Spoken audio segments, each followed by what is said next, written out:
followed the Dott story since the very beginning. I love how you guys do things differently and how you actually put a lot of effort in what you say. So you actually execute what you say. So now that you're here, I would like to first discuss a little bit about you, your own background, what made you enter this crazy micromobility industry. And then we can go from there and talk about the whole crazy story and growth of Dott, but also of this industry. So thank you very much. Yeah, great. Thank you, Constantine, for welcoming me. And I want to thank you also for creating, like an entrepreneur, this new podcast.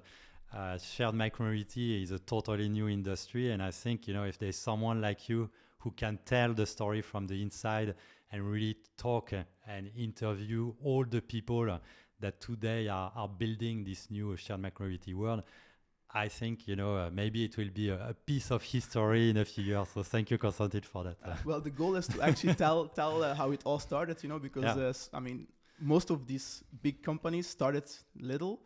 And most of them all know each other because we all started with Segway ES4. not that. Exactly. That's why Dott is different from others. Yes. And that is what I want to talk about, right? So please, before we go into the crazy growth of the industry, a lot of things happen. Tell me a little bit about your backgrounds. I know you have some background in supply chain as well. And I think you can see it as well in the way Dott differentiated at the beginning. You guys had a very strong team, with each team member having their own input. So tell me a little bit about you, but I want to know about your entrepreneurial story as well, because this, most people who will listen to this podcast know that as an entrepreneur, it's really a 24/7 job. You really give your life and you have to be a little bit crazy, but also passionate. That's why Bike Twitter is very, passionate on Twitter. So please tell me a little bit about your drive and passion. Yeah, so obviously it's very difficult to give a full picture of me in a few minutes. But first I'm French. I come from Normandy, from Le Havre, which is a sea town port, which was communist actually for a very long time. Really?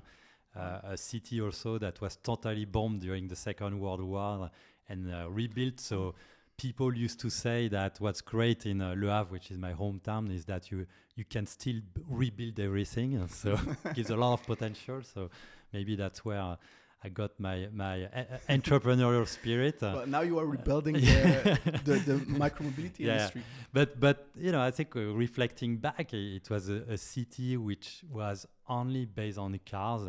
Like everyone was driving on cars, even to do a 500-meter trip to go to a shop. There were no cycling lane. The only other alternative you had was bus, but bus, was taking 30 minutes of wait, 1 hour wait, so it was not convenient at all. And just quickly reflecting on where we are and the change we are seeing, like if I'm going to come back there for Christmas to see my family, and I know already that now in this city there are cycling lanes, like literally like everywhere. There is an e-scooter operator. Unfortunately, it's not Dott. I was going to ask when is Dott. That's going to make me sad. I lost the tender. But the transformation is happening not only in the big cities, but everywhere in big cities, in smaller cities, like your city also in Kortrijk. So that's where I come from. And then I studied engineering, so that's my kind of problem solver aspect. Then I wanted as soon as possible to leave France. For me, it was depressing to stay in France, so I took the first job I could find, which was not in France, which happened to be in China, and was for Decathlon, a big sports retailer. Worked there in Asia for about 7 years, mostly in manufacturing and operations. And then I wanted to do something a lot more entrepreneurial. And so I joined a startup which was called Wayfair, which was an online retailer for home goods, built all their operations from scratch, then directed their business in Europe. We did a very successful IPO in New York. And then I was like, okay, like I it's great online retail for home goods, but in the end, it's about pushing people to buy more and more stuff. And for me, it's not at all me. I rarely buy stuff. And if I buy, it's like something that really needs to last forever, basically. Exactly. So that was not my thing. And so I was like, okay, like I want to work in a field which links basically with my own personal belief.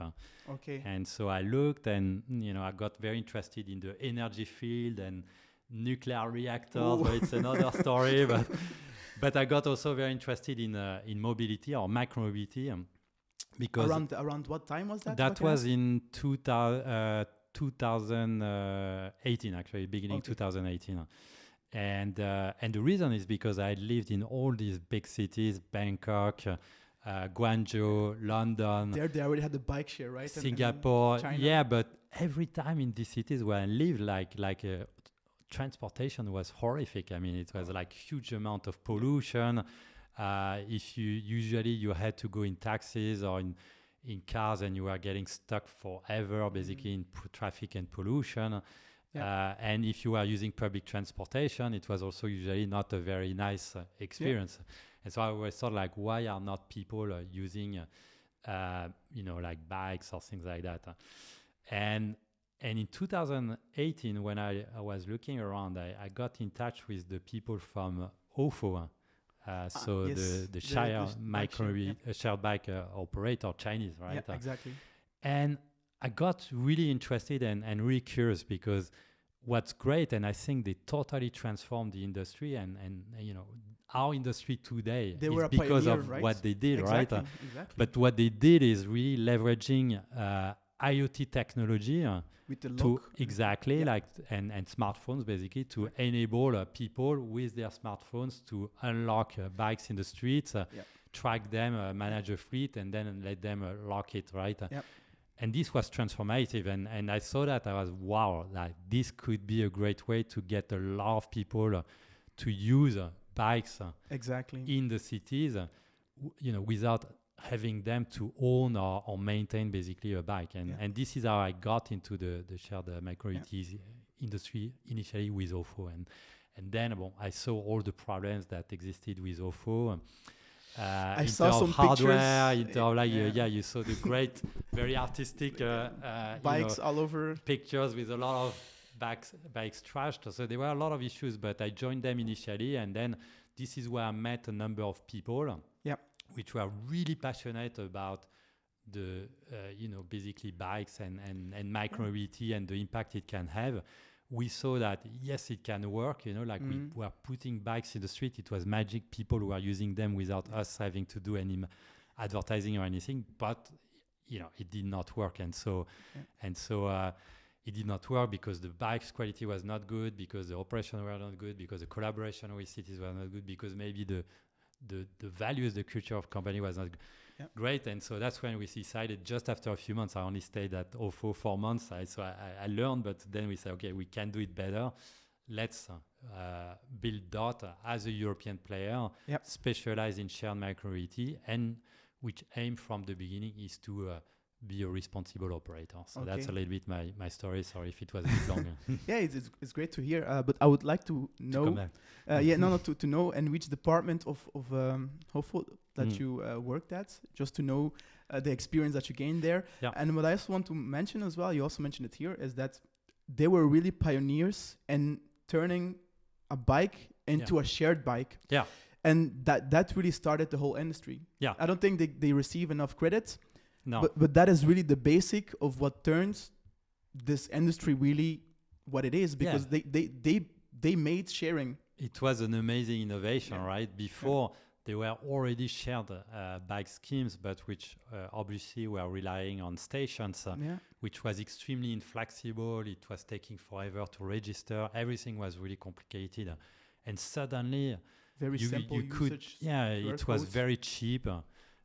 People could really very fast unlock bikes like in 30 seconds. It was actually revolutionary the way it was executed in terms of user experience, because it was so simple to use that it could be implemented, and the normal person can use it. You don't have to be like an IT person to use it. So Yeah, and I'm very thankful. I mean, for this experience, I mean, OFO in itself was a business disaster in the end, despite, having been very innovative. Mm-hmm. But for me, it was a great school because I was not coming from the mobility sector.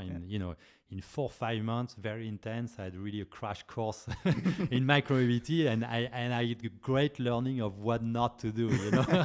It's always great to learn what not to do, right? Yeah.